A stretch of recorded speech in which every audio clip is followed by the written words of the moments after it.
Another problem that you can have, and this is the reason why I didn't want to have any photography during my talk, is attention shifting slowness. Somebody comes up here in front and they're moving all around, that attracts my attention. And I'm finding as I'm getting older now, I'm having more problems with this, and it takes me much longer to shift back and forth between two different things. Many different problems with the brain, many different learning problems. You will have attention shifting slowness. Now this is some work that was done at Yale where they rigged up people with a computerized thing that would track where they were looking. And they had them watch Who's Afraid of Virginia Woolf. Now look at how many times the normal person is looking back and forth between the eyes. That's a quick attention shifting. And the autistic and the normal person is watching all the eye signals. And the autistic can't hear very well, so they're looking at the mouth and they're not shifting back and forth. But remember, it's auditory detail they don't hear. It's not threshold, the ability to hear a little tiny faint sound. Now other people can have problems that where a visual image sort of pixelates. How many of you have a satellite TV thing? You have cable, you have satellite. Well, if you got satellite and the wind's shaking the satellite, the picture breaks up. Well, you can actually get problems with this in the visual system. And the visual cortex isn't working right. Some people with dyslexia have this problem. Now, I don't have this problem because I'm a visual thinker. And my images have been pixelating and breaking up. I wouldn't be a very good visual thinker if I had that problem. Well, they've got this bottle so fragile now you can't even hardly pick them up. Now, what is a sign that a child has a visual processing problem? They do a lot of flicking around the eyes. They often tilt their head because they can see out the corner of their eye better. They often are terrified of escalators. They can't tell how to get on and off the escalator. Another thing is, let's say you take them up an elevator in a building, one they've never been in before. Walk them down a strange set of stairs. And if they're going down a strange set of stairs like they're blind, there's probably something wrong with the visual system. And the problem's inside here. It's not in the eye. They hate fluorescent lights because they can see fluorescent lights flickering like a discotheque. They may have difficulty catching a ball, and a little quick eye exam is going to be normal. And when they go to read, they might see the print jiggling on the page. And I want to emphasize that these problems are not just autism. You can have this with dyslexia, ADHD, and a variety of different learning problems. In fact, mild Asperger's, real mild autism, and ADHD, that gets mixed up all the time. Okay, now here are some simple things you can do for visual processing problems. If a child's complaining that he sees the print jiggle on the page or the fluorescent lights are flickering, well, you better start hoarding the old incandescent light bulbs now because they don't flicker. You might want to really sock in a good supply of them because if you have a classroom with fluorescent lights and no windows, you can put a lamp with an incandescent bulb right next to the kid's desk or get it over by the window. Now, new lighting technologies are coming along all the time, and hopefully they're going to come up with more fluorescents that don't work at a higher cycle rate. I'm not sure about LEDs right now because I no longer have my student I can test all this stuff on.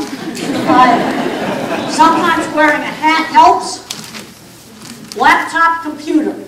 Laptops don't flicker. TV-type monitors are awful, and some of the flat panels are awful too. Whatever screen you use, you want to compare it against the laptop. And the laptop absolutely does not flicker. Also, try printing the homework on tan, gray, different pastel papers. Light blue paper, light green paper, gray paper. Try reducing the contrast. That sometimes helps. And others are helped by colored lenses. Go down to the sunglass store and try on the pink ones, the light purple ones, the lavender ones, some gray ones, some tan ones. The real pale ones that you can still read with. So you find the ones where it doesn't jiggle anymore. I am finding that this visual problem is real super common. I have a class of 60 students in the livestock handling class. 2 students every semester I find have this problem. These students absolutely cannot draw. They just draw squiggles all around everywhere. You know, some other sensory problems. Can't hear when there's background noise. And then some individuals are monochannel. They've either got to look at something or hear something. They can't do both at once. And when you've got really severe sensory issues, you can have body boundary issues. Like if I touch this, where does my hand stop and the curtain begin? People that have a lot of real severe sensory issues oftentimes are auditory thinkers. I'm a visual thinker. The HBO movie did a fantastic job of showing how I think visually. And if you're working with students that are, you know, absolutely going to remain nonverbal, you might want to read this book, How Can I Talk If My Lips Don't Move? Tito Mukapadahe, nonverbal, he looks super low functioning, but he's got a good mind in there and he types on a computer. Now, of course, in my books, of course I want to promote some of my own books, my two most basic ones are Thinking in Pictures, and The Way I See It. I see you've got a copy of The Way I See It right there. And that's a really good book for teachers and people that have to work with teaching the kids. Scientists know a lot about the brain. I get kind of fed up when they say, well, it's all a great mystery, we don't know anything about it. They actually know quite a lot. And one of the problems in the brain is abnormal circuits in between brain departments. Like the way your brain is set up, your brain is sort of like an office building. You've got departments that do different things, but then you got interconnector circuits in between the departments. And that's where the abnormality is. It's the interconnector or interdepartmental circuits.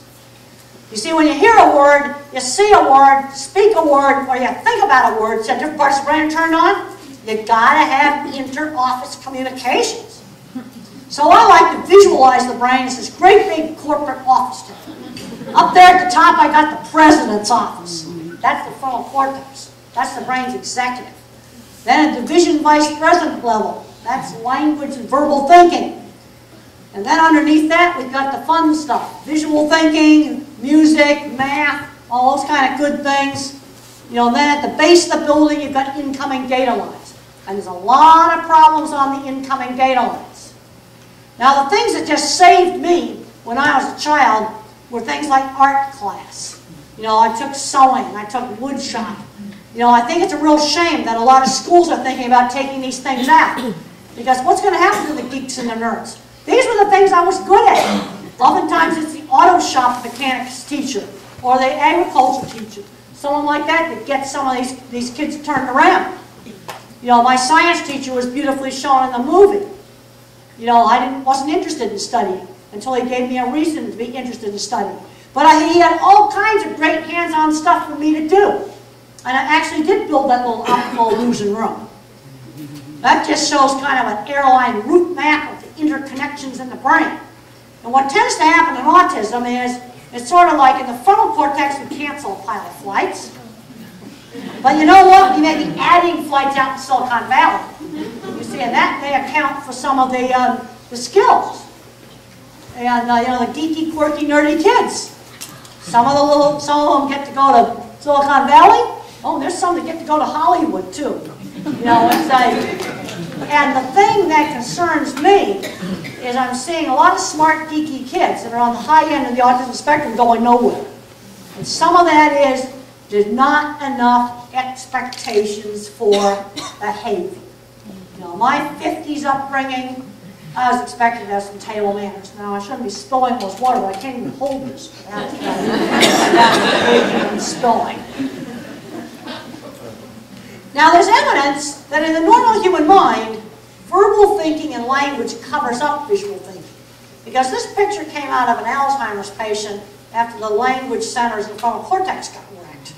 You know, some art ability came out. Now, in a lot of little autistic kids, if they're going to have a specialized skill, it will show up around 3rd or 4th grade. You're not going to see it in 2-year-olds. And around, you know, 3rd or 4th grade, some of these kids are drawing in perspective.